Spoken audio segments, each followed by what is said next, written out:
আসসালামু আলাইকুম প্রিয় দর্শক, অন্য মঞ্চের আলাপচারিতায় আপনাদের সকলকে আমন্ত্রণ জানাচ্ছি। It's amazing, meticulously designed thing. It's not just suddenly came, it's not like that. Very well designed.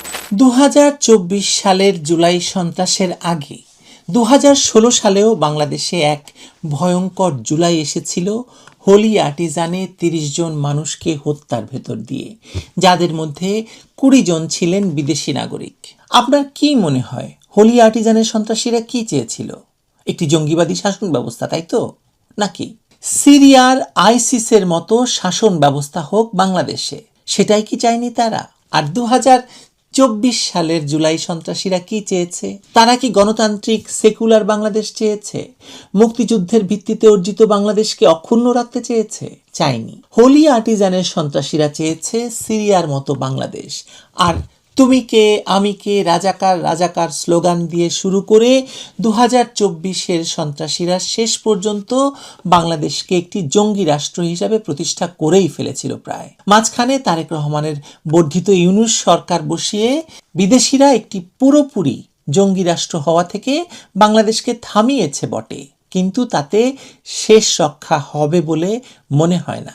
1971 সালে যারা পাকিস্তানি সেনাবাহিনীর দ্বারা সংগঠিত ভয়ঙ্কর সন্ত্রাসের দোসর, 2024-এ তারাই জুলাই যোদ্ধা, তারাই প্রথম আলো, ডেইলি স্টার, ছায়ানট, উদীচি পোড়ানো জুলাই সন্ত্রাসী, আর তারাই 2016-তে হোলি আর্টিজানের নিবরাস, রোহান, হাসনাত।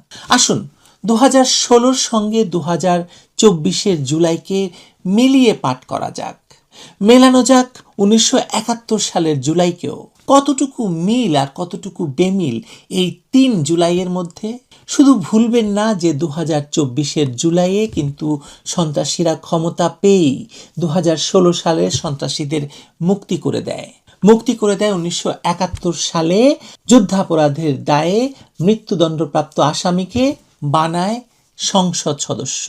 কেন, কারা, কাদেরকে মুক্ত করলো, কিভাবে মুক্ত করলো, তার সুলুক পেলেই 2016 আর 2024-এর জুলাইয়ের মিলগুলো সঙ্গে 1971 সালের জুলাইয়ের মিলও আপনার সামনে স্পষ্ট হতে একদম সময় নেবে না।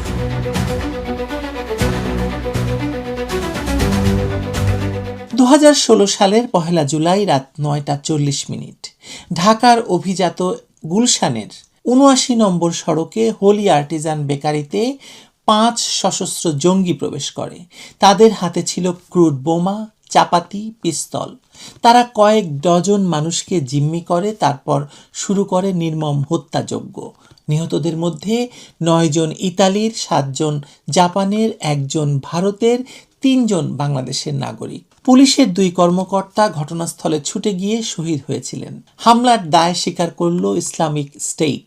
হামলার পরিকল্পনাকারী প্রধান সমন্বয়কারী ছিল বাংলাদেশি বংশোদ্ভূত কানাডীয় নাগরিক তামিম চৌধুরী, যিনি 2013 সালে বাংলাদেশে ফিরে এসে হামলার পরিকল্পনা শুরু করেছিলেন। আর মাঠে সরাসরি নেতৃত্ব দিয়েছিল রোহান ইমতিয়াজ, নিবরাস ইসলাম। এরা কারা? এরা ইংরেজি মিডিয়ামে পড়া সচ্ছল পরিবারের সন্তান, বেসরকারি বিশ্ববিদ্যালয়ের শিক্ষার্থী, বাইরে থেকে যাদের কোনোভাবেই জঙ্গি মনে হওয়ার কথা নয়, অথচ ভেতরে ভেতরে তারা জ্বলছিল রাজাকারের উত্তরসূরির ঠেলে দেওয়া বা উত্তরসূরির শেখানো ঘৃণায়, জাকির নায়েকের বিষ মতাদর্শে লালিত হয়ে। এই হামলার আগে 1.5 বছরে দেশে উগ্রগোষ্ঠী সংশ্লিষ্ট অন্তত 27টি হামলা এবং হত্যার ঘটনা ঘটে, যাতে নিহত হয় 28 জন মানুষ। ব্লগার, লেখক, প্রকাশক, শিয়া সম্প্রদায়, হিন্দু পুরোহিত, বিদেশি নাগরিক সবাই ছিল তাদের টার্গেট। এবার আসুন 2024-এ তথাকথিত জুলাই আন্দোলনে কারা রাস্তায় নেমেছিল। একদিকে বিশেষ পোশাক পরা চরম উগ্রপন্থী, অন্যদিকে পশ্চিমা পোশাকের ইংরেজি মিডিয়ামের ছাত্রছাত্রী, বামপন্থী সংগঠনের নেতাকর্মী, কওমি মাদ্রাসা থেকে পড়ে আসা, ঢাকা বিশ্ববিদ্যালয়ে চান্স পাওয়া সেই সব হাসনাত, সার্জিস, মাহফুজ আলমরা। সবাই কাঁধে কাঁধ মিলিয়ে তুমি কে আমি কে রাজাকার রাজাকার স্লোগান দিচ্ছে। পোশাকে ফারাক, ধর্মাচরণে ফারাক, রাজনীতিতে ফারাক, কিন্তু একটা জায়গায় এদের সবার মিল, তা হলো রাজাকারের আদর্শের প্রতি টান। 2016 সালের হোলি আর্টিজানের জঙ্গিরা যেমন বাইরে থেকে সাধারণ শিক্ষার্থী, ভেতরে থেকে আইএসের সৈনিক ছিল, ঠিক তেমনি 2024-এর জুলাই সন্ত্রাসীরাও বাইরে থেকে বৈষম্য বিরোধী আন্দোলনকারী, কিন্তু ভেতর থেকে মুক্তিযুদ্ধ এবং বাংলাদেশ বিরোধী শক্তির হাতিয়ার। কিন্তু 2024-এর জুলাই সন্ত্রাসে হোলি আর্টিজানের চেয়ে একটি অতিরিক্ত বিভীষিকার মাত্রা ছিল, 7.62 মিলিমিটার স্নাইপার রাইফেল। জুলাই সন্ত্রাসের সময় দক্ষ স্নাইপার দিয়ে ছাদ থেকে সাধারণ জনগণকে গুলি করে হত্যার ভিডিও বাংলাদেশের মানুষ নিজেরাই ছড়িয়ে দিয়েছে, যদিও বিবিসি, সিএনএন, আল জাজিরা একটি ফ্রেমও দেখায়নি এসবের। সেই স্নাইপারের গুলিতে লাশের সংখ্যা বাড়িয়ে সাধারণ মানুষকে শেখ হাসিনা সরকারের বিরুদ্ধে খেপিয়ে তোলা হয়েছিল পরিকল্পিতভাবে। একসাথে কাজ করেছি, কিছুদিন আগেও আমার থানায় ছিল, সে আজকে নেই। আসলে আমাদের পুরো পরিবার, আমার পুরো পুলিশ সদস্য, আমরা সত্যিকারের ট্রমাটাইজ। ফায়ারিং এ কম লাগছে, এদের সিভিলিয়ান ড্রেসে হাতে 7.62 আপনারা নিয়ে গেছেন, 7.62 মানে 7.62 রাইফেল। এখন ইনভেস্টিগেশন, ম্যাসিভ ইনভেস্টিগেশন দরকার। যদি মেট্রো রেলে আগুন না দেওয়া হতো, যদি পুলিশদেরকে না মারা হতো, তাহলে বিপ্লবটা তো সহজেই অর্জিত হতো নাকি ফ্যাসিবাদের পতন নিশ্চিত করা যেত। হোলি আর্টিজানে জঙ্গিরা প্রকাশ্যে হত্যা করেছিল, আর জুলাই সন্ত্রাসীরা লুকিয়ে মানুষ মেরে দোষ চাপিয়েছিল সরকারের ঘাড়ে। লুকিয়েই বা বলছি কেন, তারা পুলিশ মেরে ঝুলিয়ে রেখেছে, প্রেগনেন্ট পুলিশ, নারী পুলিশকে তারা পুড়িয়ে মেরেছে। নৃশংসতার ধরন আলাদা, কিন্তু আবার মিলও আছে, আর উদ্দেশ্য তো সম্পূর্ণই একই। এই 2 জুলাইয়ের সংযোগের সবচেয়ে নির্মম প্রমাণটি হলো পুলিশের প্রতি আচরণ। হোলি আর্টিজানে যখন জঙ্গিরা হামলা করলো, পুলিশ প্রথমেই সাহসিকতার সাথে এগিয়ে গেল। গুলশানের অ্যাসিস্ট্যান্ট কমিশনার রবিউল করিম এবং বনানী থানার ওসি সালাউদ্দিন খান জঙ্গিদের গ্রেনেড এবং গুলির মুখে শহীদ হলেন। আর সেনাবাহিনী, তারা সময়ক্ষেপণ করল, সাংবাদিক সম্মেলন করল, পরিকল্পনাহীনভাবে বসে রইল। হোলি আর্টিজানে জঙ্গি দমনে পুলিশের সাহসিকতার স্মারক হিসাবে যে ভাস্কর্য নির্মিত হয়েছিল, 2024-এর জুলাই সন্ত্রাসীরা ক্ষমতা পেয়ে সেটি আক্রোশে গুড়িয়ে দিয়েছে। কেন? কারণ পুলিশের প্রতি এই 2 জুলাইয়ের সন্ত্রাসীদের ঘৃণা একই শিকড় থেকে উচ্চারিত। 2024-এর জুলাইয়ে পুলিশকে হত্যা করে লাশ ওভারব্রিজে ঝুলিয়ে রাখা হয়েছে, আর সেনাবাহিনী ঠিক 2016 সালের মতোই নির্লিপ্ত দর্শক হয়ে বসে থেকেছে 2024-এও। পুলিশের প্রতি এই 2 জুলাইয়ের ঘৃণা মূলত মুক্তিযুদ্ধের রাষ্ট্র ব্যবস্থার প্রতি ঘৃণারই প্রকাশ। মুক্তিযুদ্ধে রাজারবাগ পুলিশ লাইনে শয়ে শয়ে পুলিশ হত্যা করেছিল পাকিস্তানি সামরিক বাহিনী, কারণ তারা রিভল্ট করেছিল। এই প্রসঙ্গে একটি অত্যন্ত গুরুত্বপূর্ণ সাক্ষ্য সামনে আনা দরকার। প্রথম আলোর সম্পাদক মতিউর রহমান ডয়েচে ভেলেকে সম্প্রতি দেওয়া এক সাক্ষাৎকারে স্বীকার করেছেন যে 2024-এর জুলাইয়ে প্রথম আলো এবং ডেইলি স্টারে যারা আগুন দিতে এসেছিল তারা সরকারের অংশ ছিল। কারণ বাজারে আপনাদের যে প্রথম আলো ভবনে সেখানে হামলা হলো এবং সেখানে ভাঙচুর, আগুন লাগানো হলো এবং স্বাধীন সংবাদ মাধ্যম এবং সাংবাদিকদের উপর আক্রমণ হিসেবে বর্ণনা করা হয়েছে। আপনি নিজেও বলেছেন, আপনি তখন কি করছিলেন? এমন কোনো লোক ছিলেন না সরকারে যাদের সাথে আমরা যোগাযোগ করি না। আমরা আজকে পরিষ্কার বলতে পারি, একটি উগ্রবাদী গোষ্ঠীর গ্রুপ এর পেছনে কাজ করেছে। তাদের অবস্থান সরকারের ভেতরে ছিল, সরকারের বাইরে ছিল, দেশের বাইরে ছিল। উগ্রবাদী গোষ্ঠীর কাজ এটা ছিল, এ বিষয়ে কোনো সন্দেহ করার কোনো কারণ নেই। তিনি নিজে 3 বাহিনীর প্রধান, পুলিশ প্রধান সহ সকলকে ফোন করে সাহায্য চেয়েছিলেন, কিন্তু কেউ সাড়া দেয়নি। মতিউর রহমান ভাসুরের নাম মুখে না নিলেও তার কথায় একটি ভয়াবহ সত্য বেরিয়ে পড়েছে, আর সেটি হলো 2016 সালে হোলি আর্টিজানে যে জঙ্গিরা হামলা করেছিল, সেই হামলায় নিহতদের একজন ছিলেন প্রথম আলোর মালিকের নাতি ফারাজ হোসেন। আর 2024-এ এসে সেই একই মতাদর্শের উত্তরসূরি জঙ্গিরাই প্রথম আলো, ডেইলি স্টার, ছায়ানট, উদীচি পুড়িয়ে দিল। যে পত্রিকা জুলাই সন্ত্রাসকে গণ অভ্যুত্থান বলে মহিমান্বিত করতে অক্লান্ত পরিশ্রম করেছে, সেই পত্রিকাতেই আগুন দিয়েছে তারা। এটাই জঙ্গিবাদের চিরন্তন নিয়ম, সে কাউকে ক্ষমা করে না, সহযোগী কেউ নয়। ফান্দে পড়িয়া বগা কান্দেরে। মতিউর রহমানের আফসোসের মর্মার্থ এটুকুই। এই একটি ঘটনাই প্রমাণ করে যে হোলি আর্টিজানের সন্ত্রাস আর জুলাই সন্ত্রাসের মধ্যে কোনো মৌলিক পার্থক্য নেই। উদ্দেশ্য এক, চরিত্র এক, নৃশংসতার ধরনও এক। এবার 3টি জুলাইকে পাশাপাশি রাখুন, 1971, 2016 এবং 2024। 1971 সালের জুলাই মাসে পাকিস্তানি সেনাবাহিনী এবং তাদের এদেশীয় দোসর রাজাকার আলবদর আল শামস মিলে বাংলাদেশের স্বাধীনতাকে, বাংলাদেশের সার্বভৌমত্বকে, সেকুলার উদার অসাম্প্রদায়িক বাংলাদেশকে গলা টিপে মেরে ফেলতে চেয়েছিল। 2016 সালের জুলাইয়ে হোলি আর্টিজানের জঙ্গিরা কূটনৈতিক এলাকায় হামলা করে বিদেশি নাগরিকদের হত্যা করে, বাংলাদেশের ভাবমূর্তি আন্তর্জাতিক অঙ্গনে ধুলোয় মিশিয়ে দিয়ে প্রমাণ করতে চেয়েছিল যে এই রাষ্ট্র একটি ব্যর্থ রাষ্ট্র, এখানে গণতন্ত্র থাকবে না, সেকুলারিজম থাকবে না, এখানে জঙ্গিবাদ থাকবে।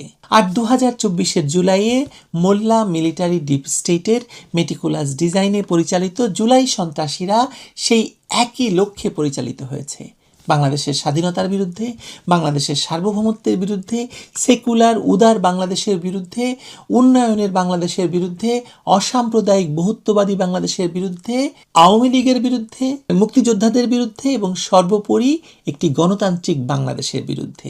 ভাই মুক্তিযুদ্ধের চেতনা কোটানকোট এইটার বিরুদ্ধেই তো জুলাই হয়েছে। 71 সালের 16 ডিসেম্বর তুমি আমার স্বাধীনতা ফিরাই নিয়েছো, আমি সেই স্বাধীনতা ফিরাই নিয়ে আসছি এই জুলাই মাসে। পাকিস্তানের সাথে ইন্ডিয়া যুদ্ধ করেছে এবং ইন্ডিয়ার বিজয় হয়েছে, তার মানে তৎকালীন সময়ে যারা পাকিস্তানের পক্ষে ছিল, তো তার মানে তাদের অবস্থানটা তাহলে সঠিক ছিল। 16 ডিসেম্বরকে বিজয় দিবস মানি না, আমি নতুন দিবসের খোঁজ অলরেডি তর্কটা তুলছি, এটা আলাপ করতে হবে রাষ্ট্রকে। যে ব্যক্তিটা সিসি নুরুলহুদার গলায় জুতার মালা পরিয়েছে তাকে ফুলের তোড়া দেওয়া উচিত ছিল সরকারের। 3টি জুলাই, 3টি আক্রমণ, একটি টার্গেট, মুক্তিযুদ্ধের বাংলাদেশ এবং এই মুক্তিযুদ্ধের বাংলাদেশ সৃষ্টিকারী বাংলাদেশ আওয়ামী লীগ, বঙ্গবন্ধু শেখ হাসিনা। এই মেটিকুলাস ডিজাইনটা বুঝতে হলে একটু পেছনে যেতে হবে। 1975 সালের পর থেকে জিয়াউর রহমান জামায়াত ইসলামীকে রাজনৈতিকভাবে বৈধতা দিলেন। তারপর থেকেই বাংলাদেশকে ধীরে ধীরে পাকিস্তানি মডেলে মোল্লা মিলিটারি জোটের দিকে টেনে নেওয়ার প্রকল্প শুরু হলো। 2013 সালে শাহবাগে গণজাগরণ মঞ্চ সৃষ্টি হওয়ার পর মুক্তিযুদ্ধ বিরোধীরা একাট্টা হওয়ার সুযোগ পেয়েছে। 2018 সালের কোটা সংস্কার আন্দোলনে তারা পুরোপুরি একজোট হয়েছে। তারপর ধাপে ধাপে মার্কিন এজেন্সি, ইউরোপীয় ইউনিয়ন, ডলার পোষিত এনজিও, জোনায়েদ সাকির ভারত বিদ্বেষী গণসংহতি আন্দোলন, শহীদুল আলমের আন্তর্জাতিক নেটওয়ার্ক সব এক সূত্রে গাঁথা হয়েছে। হেফাজতকে রাস্তায় নামানো হলো ভারত বিদ্বেষের মহড়া দিতে, আর মিডিয়ায় প্রথম আলো, ডেইলি স্টার, আমার দেশ, আপাত বিরোধী এই সংবাদ মাধ্যমগুলো একই সুরে সংবাদ পরিবেশন শুরু করলো। BBC, CNN, Al Jazeera, Reuters সব একই বয়ান ছড়িয়ে দিল। ফেসবুক, ইউটিউব ছেয়ে গেল স্পন্সর্ড গুজবে। পরে সেই প্রমাণগুলো মুছে দেওয়া হয়েছে। জামায়াতের নারী সদস্য এবং বামপন্থী প্রগতিশীল ছাত্র সংগঠনগুলোর সদস্যরা একমত হয়েছিল যে তারা নারী কোটা চায় না। গার্মেন্টস কর্মীদের সাথে কাজ করে এমন মার্কিন ডলার পাওয়া বহু এনজিও খোলামেলা মিথ্যা কথা বলে মানুষকে উদ্বুদ্ধ করেছে। শিক্ষক নেটওয়ার্ক নামে রাতারাতি একটি সংগঠন, তারা এই জঙ্গিদেরকে উস্কে দিয়েছে, মাঠে নামিয়েছে। এই মেটিকুলাস ডিজাইনের মর্ম কথাটা সহজ, ঘৃণার ট্রেনিং দাও, সবাইকে এক ছাতার নিচে আনো, তারপর গণভবন দখল করো। ঠিক যেভাবে হোলি আর্টিজানে হামলা করা হয়েছিল, পার্থক্যটা শুধু স্কেলে। 2016 সালে তারা একটি রেস্তোরাঁ দখল করেছিল, 2024-এ তারা একটি গোটা রাষ্ট্র দখল করেছে। অবৈধ ইউনূস সরকার ক্ষমতায় বসেই হোলি আর্টিজানের সাজাপ্রাপ্ত জঙ্গিদের বিশেষ সম্মানের সাথে কারাগার থেকে মুক্ত করে দিয়েছে। জুলাই সন্ত্রাসীদের ইন্ডেমনিটি দিয়েছে। জামায়াত ইসলামীর নিবন্ধন পুনর্বহাল করেছে। ভাবুন একবার, একই সরকার একই সময়ে 2016-র জঙ্গি আর 2024-এর জঙ্গি, দুই দলকেই ইন্ডেমনিটি দিয়েছে, মুক্ত করে দিয়েছে এবং রাষ্ট্র পরিচালনার দায়িত্ব দিয়েছে। এটা কি কাকতালীয়? না, এটা একই মেটিকুলাস ডিজাইনের দুটি অধ্যায়। শেখ হাসিনার আমলে হোলি আর্টিজানের পর 3 বছরে 80 জনেরও বেশি জঙ্গি নিহত, 300-রও বেশি গ্রেপ্তার হয়েছিল। আনসার আল ইসলাম, জামায়াতুল আনসার, ফিল হিন্দাল সার্কিয়া, এই সংগঠনগুলোর নেটওয়ার্ক বিধ্বস্ত হয়েছিল। আর আজ সেই সাজাপ্রাপ্ত জঙ্গিরা মুক্ত। ছায়ানট পুড়িয়েছে যারা, উদীচী ভেঙেছে যারা, বঙ্গবন্ধুর ভাস্কর্য গুড়িয়েছে যারা, 32 ভেঙেছে যারা, তারা রাষ্ট্রের পৃষ্ঠপোষকতায় বুক ফুলিয়ে হাঁটছে। এখন গুলশানের যেখানে হোলি আর্টিজান ছিল সেখানে উঠেছে বহুতল আবাসিক ভবন। বাইরে থেকে দেখলে বোঝার উপায় নেই কি ভয়াবহতা ঘটেছিল এখানে, ঠিক যেমন বাইরে থেকে দেখলে বোঝার উপায় নেই 2024-এর জুলাই সন্ত্রাসের আসল চেহারা, যদিও উন্মুক্ত হতে শুরু করেছে মাত্র। কিন্তু এখানেই শেষ নয়। সবচেয়ে চাঞ্চল্যকর এবং শিওরে ওঠার মতো তথ্যটি হলো হোলি আর্টিজান হামলায় সাজাপ্রাপ্ত একজন জঙ্গি 2024-এর জুলাই সন্ত্রাসে অংশ নিয়েছে এবং সে অবৈধ ইউনূস সরকারের তথাকথিত জুলাই শহীদদের তালিকায় স্থান পেয়েছে। একবার ভাবুন, 2016 সালে যে মানুষটি নিরীহ বিদেশি নাগরিকদের হত্যার অপরাধে আদালতে দণ্ডিত হয়েছিল, সে 2024 সালে এসে শহীদ হিসাবে রাষ্ট্রীয় স্বীকৃতি পেয়েছে। এর চেয়ে বড় প্রমাণ আর কি লাগে যে 2 জুলাইয়ের সন্ত্রাসীরা আলাদা নয়, তারা একই দলের, একই মতাদর্শের, একই উদ্দেশ্যের সৈনিক। হোলি আর্টিজানের জঙ্গি আর জুলাই সন্ত্রাসীদের মধ্যে পার্থক্য করতে না পারাটা অবৈধ ইউনূস সরকারের অক্ষমতা নয়, এটা তাদের সচেতন রাজনৈতিক সিদ্ধান্ত। জঙ্গিবাদ কাউকে ক্ষমা করে না। ঢাকা বিশ্ববিদ্যালয়ের যে ছাত্রীরা তুমি কে আমি কে রাজাকার রাজাকার স্লোগান দিয়েছিল, আজ কি তারা বিশ্ববিদ্যালয় ক্যাম্পাসে নিরাপদ? নারীরা সারা বাংলাদেশে অনিরাপদ। এত ধর্ষণ, এত শিশু মৃত্যু, নদীতে লাশ ভাসা, এই বাংলাদেশ কি 71-এর নৃশংসতা মনে করিয়ে দিচ্ছে না? 1971-এর জুলাইয়ে পাকিস্তানি বাহিনী এবং রাজাকাররা একই কাজ করেছিল। 2016-র জুলাইয়ে হোলি আর্টিজানে তাদেরই উত্তরসূরিরা একই কাজ করেছিল। 2024-এর জুলাইয়ে তারাই নতুন মোড়কে একই কাজ করেছে। 3টি জুলাই, একটি ধারাবাহিক ইতিহাস। বাংলাদেশের মুক্তিযুদ্ধের বিরুদ্ধে, স্বাধীনতার বিরুদ্ধে, গণতন্ত্রের বিরুদ্ধে, মানবতার বিরুদ্ধে অবিরাম চলা যুদ্ধ। আর মাঝখান দিয়ে নেচে গিয়ে জন্মদিন পালন করেন বিদেশি দালাল অবৈধ ইউনূস। তার ব্যবসাও সমানতালে চলছে। হোলি আর্টিজান থেকে গণভবন, একই সুতোয় বোনা এক ভয়ঙ্কর কাহিনী। 2 জুলাইয়ের চরিত্র এক, পেছনের ছায়াগুলোও এক। আর 1971 সাল থেকে শুরু হওয়া সেই ছায়া থেকে বাংলাদেশকে মুক্ত করার লড়াই এখনও শেষ হয়নি, শেষ হবেও না। মজার ব্যাপার হলো, এবারও এই 3 জুলাইয়ের সন্ত্রাসীদের প্রতিপক্ষ আওয়ামী লীগ। 1971-এও তারা ছিল প্রতিপক্ষ। 1971-এ আওয়ামী লীগ বিজয়ী হয়েছিল এদের পরাজিত করে। 2016 সালে পরাজিত করে আওয়ামী লীগ টিকেছিল। এবার আবার আওয়ামী লীগের সামনে তাদের প্রতিহত করার, প্রতিরোধ করার এবং সমূলে নিশ্চিহ্ন করার সুযোগ এসেছে।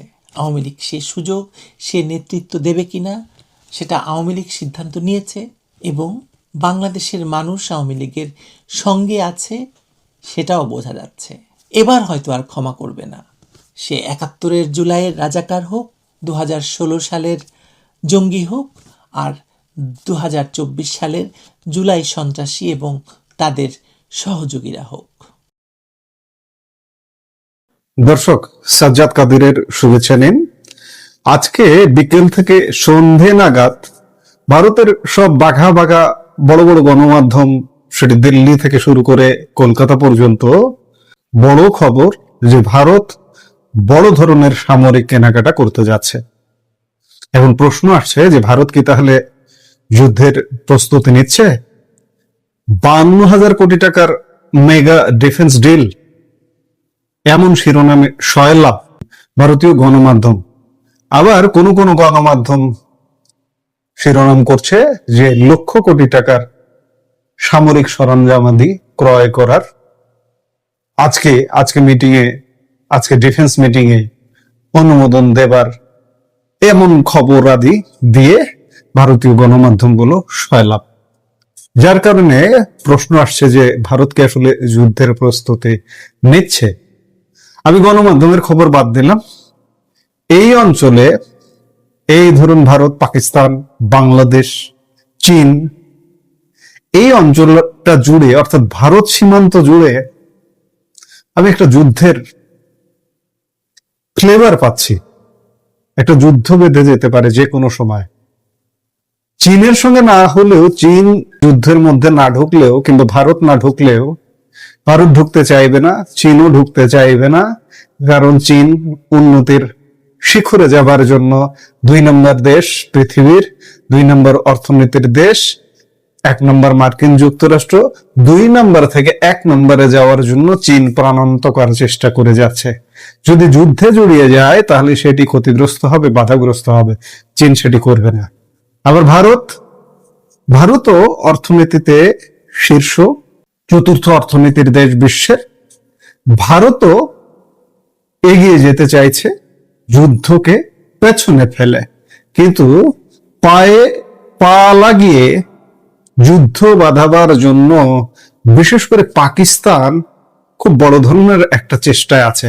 ওদিকে পশ্চিমাঞ্চল দিয়ে তো আছে, আর বাংলাদেশের দর্শকরা খেয়াল করে দেখুন, ভারতীয় পর্যবেক্ষকরা যদি বাংলাদেশের দিকে নজর দেন তাহলে একটি জিনিস অন্ততপক্ষে পরিষ্কার, পাকিস্তান এবার একা হবে না, একা লড়বে না। ওদিকে পশ্চিম দিক, এদিকে পূর্ব দিক দিয়ে লড়বে।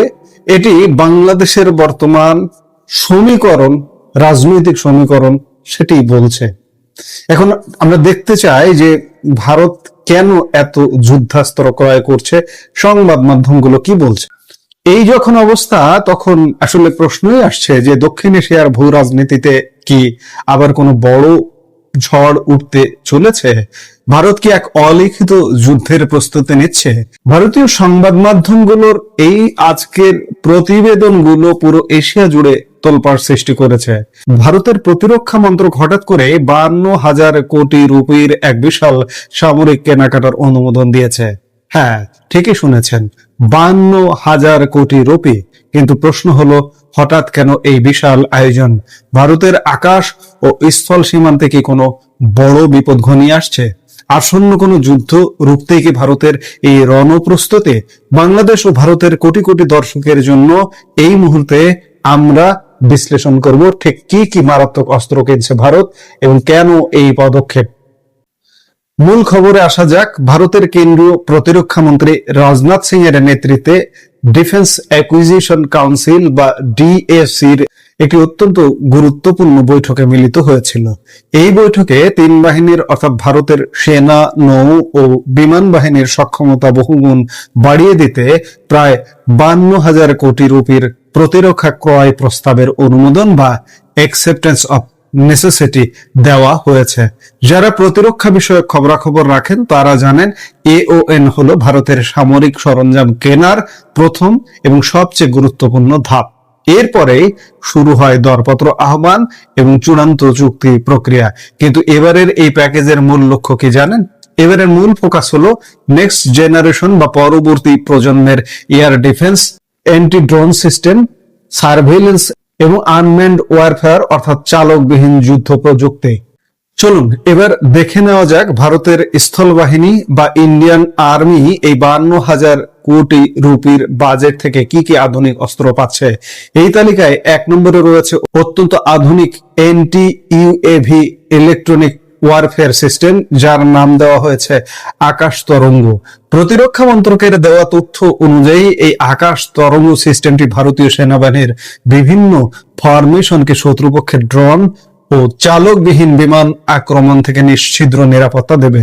বর্তমান যুগের যুদ্ধে ড্রোন কতটা মারাত্মক হতে পারে তা আমরা ইউক্রেন বা মধ্যপ্রাচ্যের যুদ্ধে দেখেছি। আর ঠিক এই কারণেই ভারত নিজের এন্ট্রি ড্রোন ক্ষমতাকে বহুগুণ শক্তিশালী করছে। শুধু তাই নয়, পদাতিক বাহিনীর জন্য আসছে MPATGM man portable anti tank guided missile system. এটি এমন এক ধরনের মিসাইল যা একজন সৈন্য অনায়াসেই বহন করতে পারবেন এবং শত্রুপক্ষের যে কোনো আধুনিক ট্যাঙ্ক বা সাজোয়া গাড়িকে মুহূর্তের মধ্যে ধূলিসাৎ করে দিতে পারবেন। এর সাথে যোগ হচ্ছে মাঝারি পাল্লার ভূপৃষ্ঠ থেকে আকাশে নিক্ষেপণযোগ্য মিসাইল ব্যবস্থা বা MRSAM medium range surface two air missile. শত্রুর যুদ্ধ বিমান বা ড্রোন যদি দূর আকাশেও থাকে তবে এই MRSAM তাকে মাঝ আকাশেই ধ্বংস করে দেবে। পাশাপাশি খুব কম দূরত্বের আকাশ প্রতিরক্ষার জন্য আসছে মাল্টি স্পেকট্রাল সেন্সিং যুক্ত V4S very short range air defence system.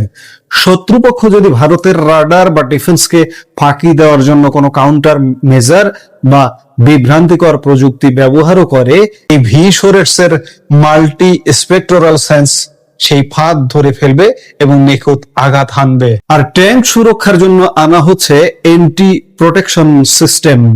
এর ফলে ভারতীয় সেনাবাহিনীর ট্যাঙ্কগুলোর দিকে কোনো রকেট বা মিসাইল ধেয়ে আসলে এই সিস্টেমটি ট্যাঙ্কে আঘাত করার আগেই সেই মিসাইলকে ধ্বংস করে দেবে, যা ট্যাঙ্কের টিকে থাকার ক্ষমতা বহুগুণ বাড়িয়ে দেবে।